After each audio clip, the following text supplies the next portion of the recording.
January 10th, 1901. Spindletop, the first great Texas oil strike. You are there. Walter Cronkite reporting, January 10th, 1901. Though it has only just begun, the new century already is beginning to show lusty signs of progress and development throughout America. Intensified steel and iron production have signaled the beginning of heavy industry. Railroads are rapidly pushing their way into far corners of the nation. The Wright brothers are experimenting with machines that fly through the air. Olds and Duryea and Ford already are making horseless carriages. There seems to be but one thing to retard progress, enough fuel to run these machines of the new age, but there are dramatic developments in this field as well. It was just 8 years ago, in 1893, that Patillo Higgins, a native of Sabine Pass, Texas, commenced to drill for oil on a little rise of ground just south of Beaumont, known variously as Big Hill, Sour Springs Knoll, and Spindletop. But Patillo Higgins' untiring efforts met with no success. His own money gone, he brought in a mining engineer, Captain Anthony Lucas, to finance and help carry on the work. Lucas, too, has been dedicated to the search, so far without success. Today, with the world in need of a new source of fuel, there is renewed interest in the Spindletop operation. The old boring apparatus has been replaced with heavier equipment, and the drilling at this moment has reached the 1,000-foot depth. Captain Lucas and his fellow workers are eagerly awaiting the result of their new attack and hoping that soon they may strike the oil they believe is there. We take you now to Beaumont, Texas. All things are as they were then, except... You are there. This is Todd Hunter at Spindletop. The two men in the derrick are Al Hamill, one of the three brothers who have taken the boring contract, and Peck Bird, their assistant. Kurt Hamill, another of the brothers, is on the platform some 40 feet up the derrick feeding the new sections of pipe. The man who just arrived is Captain Anthony Lucas, the Austrian-born engineer who took over this well after Patillo Higgins was forced to abandon it. Morning, Captain.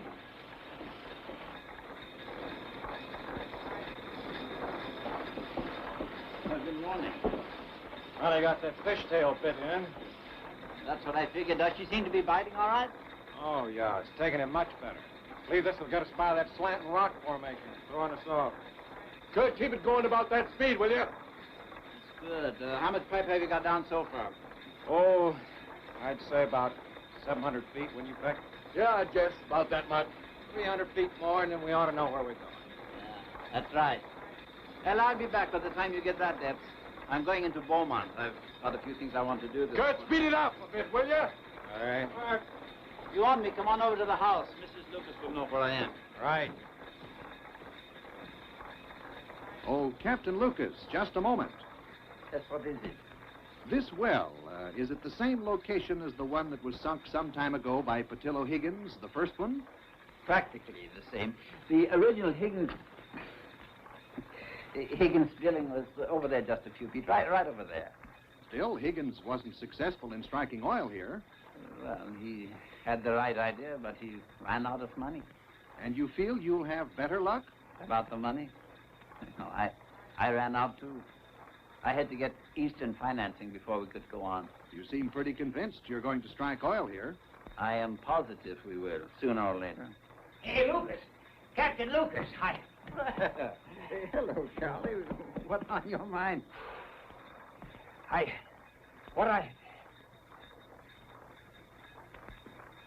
Who are you? He's a reporter I've been talking to. This is Charlie Ingalls. He farms the property adjoining us here. What's on your mind? I want to find out how long you're going to keep up this confounded racket you've been making here. Until we strike oil, of course. Strike oil. That's a good one. Reporter, huh?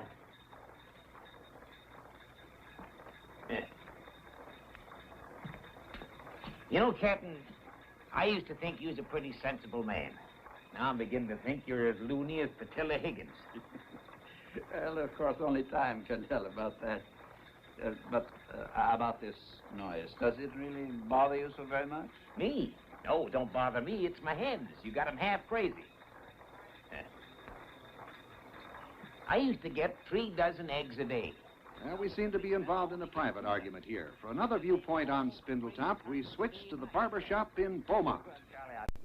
This is Dick Joy in Beaumont, Texas. We're in the town's leading barber shop, where a large percentage of the male population comes for haircuts, shaves, and an exchange of news and views. We've been told that here we can find Patillo Higgins, the man responsible for the activity taking place some 3 miles south of town. Morning, sir. Second chair is empty. You're next. Well, no, thanks. I'm looking for Mr. Higgins. Patillo Higgins? Oh, man to see you, Bud. Yes, who is it? Picked a bad time to talk to you, I guess, sir. I just wanted to ask about Spindletop. You mean that boring that's going on up in the hill? I got nothing more to do with it. Well, I realize you haven't now, Mr. Higgins, but isn't it true that if it weren't for you, there wouldn't be any boring for oil on that hill? You're darn right there wouldn't, mister. Patillo Higgins here started the whole thing. He said there was oil there. Spent his last nickel trying to prove it. Oh, man. Morning, Mayor Wheat. Morning. Did the haircut this morning. I shaved myself. I will. When'd you get back from Chicago, Mayor? Last night. Yeah, them long trips sure take a lot out of a feller. You must have been pretty busy, too. Guess you sold all them city improvement bonds. I brought home a whole suitcase full. I couldn't sell any of them. Well, what's the matter with them folks? They're smart enough to invest in a prospering little city? Well, if they aren't, it isn't my fault. Talked myself blue in the face telling them about our prospects, about the rice, fine lumber we're shipping, about the cattle prairies. Maybe I should have told them about Patillo here, how he's going to make us all millionaires with his oil. We'll grow. Don't you worry about that. Maybe it's best if we do it slowly. Beaumont can't handle too fast a prosperity. All right, Bud, all set. Now you can talk to this gentleman. Thanks, Homer. Well, it's like I said, mister. I don't think I've got anything to say that would interest you. Well, couldn't you just tell us why you drilled for oil on Spindletop? Well, I just know it's there, that's all. I'm no professional geologist, but I studied up on it. I come to the conclusion that there's oil under Big Hill. Now, it's against everything that all the experts have ever written about it. John Archbold, he's one of Rockefeller's men. He said he'd drink every gallon of oil that was produced west of the Mississippi. That's a pretty bold statement. Wasn't it them salt domes that first give you the idea, Bud? Yeah, the salt domes, that's one thing. That sulfurated hydrogen gas that oozes up out of those copper springs in the hill. It's another thing. Most of all, I just know it's there. You tried sinking several wells, didn't you, Mr. Higgins? That's right. 3 in all. Well, if you're so sure there's oil under the ground, why did you stop there? It was money. Used all my own money. Everybody else's. I exhausted every other resource at my command. That's why I put the ad in the New York paper. The interest in capital and somebody with a knowledge of drilling to come into the picture. Only had one answer from that ad. Captain Lucas? Captain Anthony Lucas. Didn't realize when I brought him in, I'd lose my interest in the company. Not that it was his fault. He hasn't struck it yet either. Still think he will, sir? Never will. I know somebody's going to someday. That's what Bud's always said. Yeah, that's what I've always said. It's maybe the laughing stock around here. It sure has. Well, I gotta be getting about my business. Put that shave in my bill, will you, Homer? Sure, Take care of it Bud, later. sure. Don't you worry about that. That's a nice fella, Patillo Higgins. He gets an idea, he sure latches on to it. Homer, how long has it been since Patillo Higgins paid you for a shave or a haircut? I don't know, Mayor. You pay me one of these days. You know, I was just thinking, Mayor. If Patillo Higgins had struck oil up there on Big Hill, you wouldn't have to worry about paying for a shave. You wouldn't have to worry about selling them improvement bonds. That's right. But that's a mighty big if. He didn't. For further opinions on the subject of Spindletop, we take you now to the state capitol at Austin. Well, you just brought this to me yesterday. I've been too busy. I haven't had a chance to analyze it. This is Clete I Roberts told you in the yesterday office it of was one of the important to me. I assistants wanna to know the as soon chief as possible. geologist of the state of Texas. Doing the best I can. Excuse me, gentlemen. That's perfectly all right, sir. I was just leaving.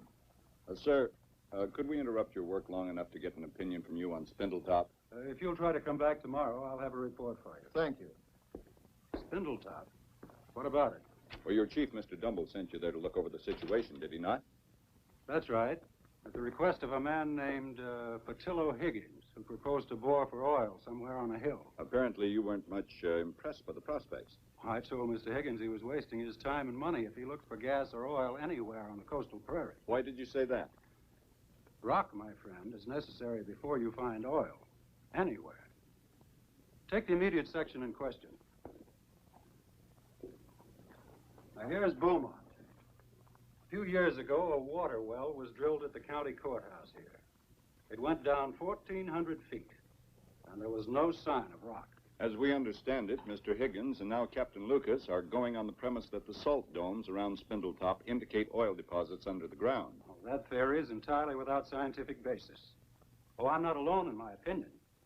Calvin Payne, the expert from Standard Oil, and Dr. Hayes of the U.S. Geological Survey said essentially the same. And you told all this to Patillo Higgins, sir? I did even more. You see, I realized that he was trying to interest local capital in his project. Now, I couldn't stand by and see people taken in by his harebrained scheme, could I? So, when I returned to Austin, I wrote an article for the Beaumont Enterprise. A technical article? Well, I simply stated that on the basis of a thorough investigation, I was prepared to warn Beaumonters and others not to fritter away their dollars in the vain outlook for oil in the Beaumont area. That didn't seem to stop Mr. Higgins. No, apparently not. Nor this Captain Lucas, who followed him. But they might just as well go down and throw their money into the Gulf. They'll never find oil in Beaumont. Thank you, Mr. Kennedy. This is all from here at this time. We now switch you to Todd Hunter. We're at Spindletop again, where the drilling process seems to be going on as usual, and we'd like to get a little more information from the men here. Oh, Al, I understand you're using a new bit on that rig. Yeah, it's a fish tail. How deep are you now? I mean the boring, not the pipe. Oh, I don't know. I'd say about 1,000 feet down, wouldn't you think? Yeah, close to it. Well, didn't you expect to strike oil higher than that? Yeah, most of it's dead. That is, if there's actually any oil here. That's what we were hoping for. Tully Higgins had an idea it'd be this far down, maybe even further. Of course, that's anybody's guess. What's the matter? I don't know. Maybe she's gonna blow in. I hope not. Hey, Kurt, get down out of there! Hey, come down! Okay. Nice shaking it up down there. Hurry up before you fall down. Okay. You better go cut the engine off, Peck. Okay, I better get some more pipe lined up, too. Okay, hurry up. Hurry up, Peck. This thing's going crazy. Okay, hurry up. I don't like the way this thing's working. Is that the way a well sounds when she comes in? Not like any I ever been on. Hurry up. Okay, cut the motor. Good. That's funny. It cut off just as fast as it started. Well, what do we do now? Better get back to work, I guess. I better bring some more pipe up here. Yeah, well, you I'll can go do up that, to the too. derrick. Watch it up there, Kurt. Kurt, take it easy up there, will you? Don't worry about Keep me. your eyes open. I tell you, better get over to Peck's house, see if you... Wait a minute. He's not there. And now we take you to the home of the man who is currently in charge of the drilling at Spindletop, Captain Anthony Lucas. This is Harlow Wilcox speaking from the living room of Captain Lucas' home, which is located just about a mile from Spindletop, where the drilling for oil is going on. This is Carolyn Lucas, the captain's wife.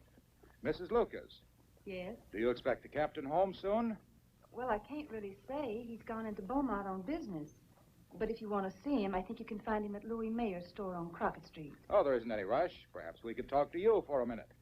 To me? Well, I'm afraid I don't know very much about the oil business. I guess that's why you're here. Well, partly. What about all this activity out there on Spindletop, Mrs. Lucas? How do you feel about the thing? Oh, that's the telephone.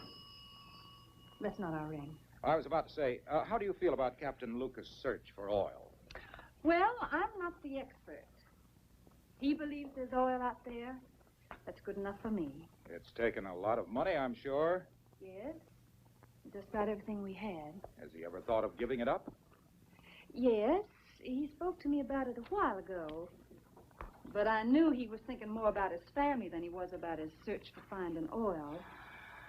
So I told him even if we couldn't afford to go on, he ought to be able to get financial help.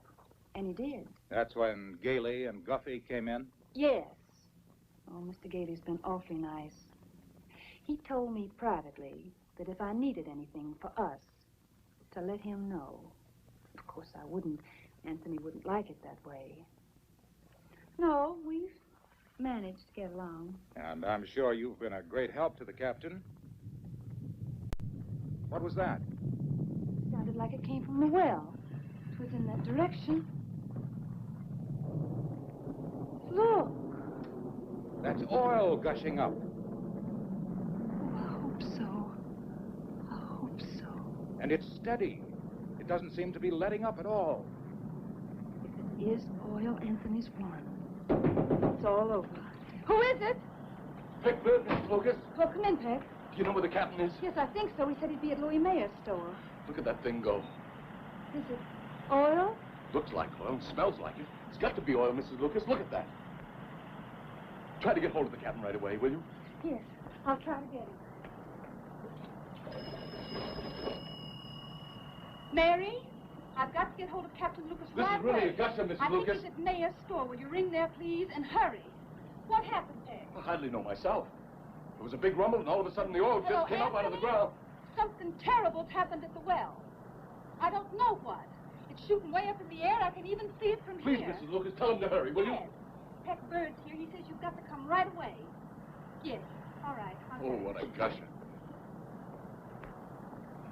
I've got to get back to the hill. Tell Mr. Lucas to get there right away, will you? We don't know what to do. We don't know how to cap a well, Mrs. Lucas. We take you back now to Todd Hunter at the scene of the drilling operation on Spindletop.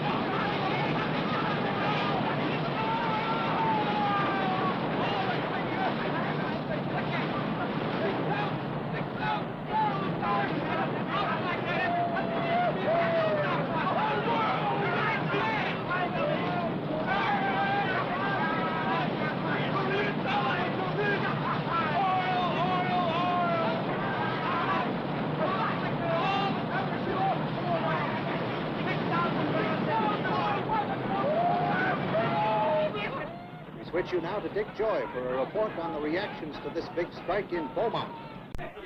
Several hours ago, Charlie Ingalls, a rancher with a farm on Spindletop, rode into town with the electrifying news of the big oil strike on the hill. Here in Homer's barbershop, the excitement is at its height. The gentleman there on the right is Mayor Wheat. Well, Mayor, looks like we won't have any trouble selling those town improvement bonds now, huh? No, sirree, Bob. We won't have to sell them. They're going to come take them away from us. It certainly is a great day for Beaumont, only I don't know what we're going to do with all the people. People? What people? There's a lot of them driving into town, but they all go home tonight. How much do you owe you, Pete? Shave 20 cents. Keep the change. Thank you. Not the ones I'm talking about. They're putting on special trains from Galveston and Houston. I hear they're all packed. We won't have enough rooms in the hotel to take care of them. I'm more worried about law and order. You can't tell what a mob like that'll do. Well, I'll see you fellas later. See you later. Yeah, goodbye, Mayor. Hey, Tyler, you and your wife still willing to rent out a couple of rooms? Yes, sir. You know, boys, Captain Lucas estimates that well's flowing at over 6,000 barrels a day of better. Well, I've said it before, boys, and I'll say it again. This ought to put Beaumont right on the map. Well, look who's here. Hello, Charlie. Yeah, I'm back, all right. Had to find some place to go. What do you mean by that, Charlie? My farm, that's what I mean. Nice little farm, 7 acres down on that hill. Cost me $400 my hard-earned money for it. Well, what's wrong with that, Charlie? What's wrong with it? It's ruined. Flooded with that confounded oil Lucas has got it gushing out of the ground. I tell you, I'd sell the whole place right now for a dime. Now, you mean you'll really sell right now? I sure would. Well, now, maybe we can make a deal. I'll tell you what I'll do. If you'll sell it immediately, I'll put up $1,000 cash. And I'm sure Marion Fletcher here will put up another $1,000. I will right now. That'll give you a clear profit of $1,600 on your place. Enough money to buy another farm somewhere else. How about it? Say, I'll sure take it. But I'll have to see what the missus says. Well, let's go out to your place right now and Don't talk have it to over tell with. her about that. She's right out here now waiting for me. I'll go fetch her and see what she says. Great, great.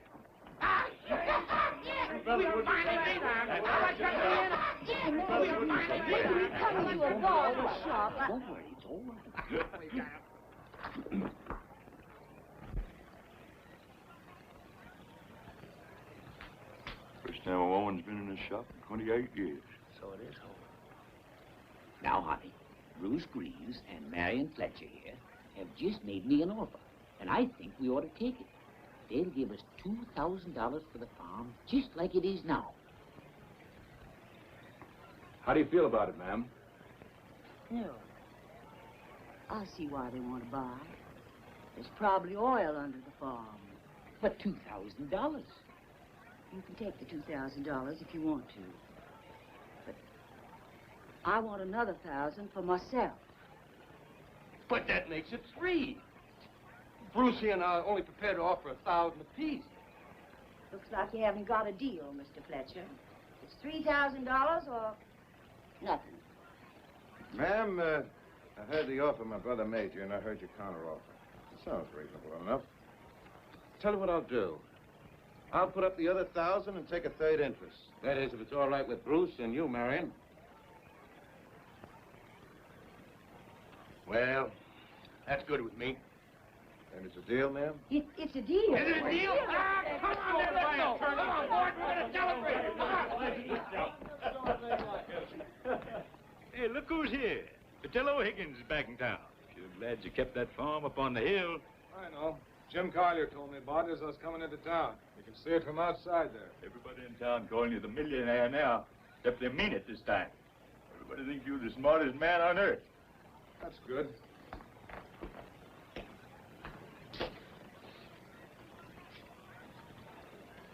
Bud, ain't you surprised? Surprised? Oh, not exactly surprised, Homer. For almost 10 years I've been telling people this would happen. Or don't you remember? And there we have the reaction of the man who is responsible for all the excitement that has hit Beaumont today. Now back to Spindletop. It was difficult at first for the residents of the quiet little town of Beaumont to grasp the full significance of the dramatic oil strike that had suddenly taken place right in their own backyard. But in a matter of hours, it was not difficult to see and hear the pandemonium that broke loose. The population doubled, tripled overnight. Prospectors and adventurers and promoters and the curious flocked in from all directions until there was no more room in the town. Pool tables were rented out as beds. The town water supply became nearly exhausted and was sold by the cup at fabulous prices. The Crosby Hotel threw away its key and stayed open 24 hours a day. Land was bought and sold at unheard-of figures. Finally capped a week later, the great Spindletop gusher was found to be producing not the 6,000 barrels daily as estimated by Captain Lucas, but an unbelievable 100,000 barrels a day, an amount nearly twice the total oil production of the entire country up to that time. But the event was destined to have far greater significance in the economy of this country and the world. When the great oil well at Spindletop blew in on that January morning in 1901, it did more than become the greatest gusher Americans had ever seen. It became actually a turning point in the history of this nation's economy, giving birth to such titans of the oil industry as Gulf Oil Corporation, Houston Oil Company, Humboldt Oil and Refining Company, the Texas Company, and others. No longer was the use of oil limited to lubrication and kerosene lamps. It now became a powerful fuel, a giant that was to revolutionize transportation and business and industry. Russia had been the world's top producer of oil. Now the United States took the lead, which it never lost. Now men like Henry Ford were able to manufacture their automobiles with the knowledge that there would be plenty of fuel on which to run them. The oil age, the mechanical age, had at last arrived.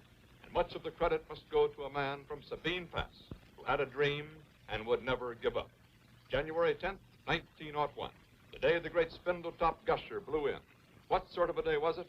A day like all days, filled with those events that alter and illuminate our time. And you were there.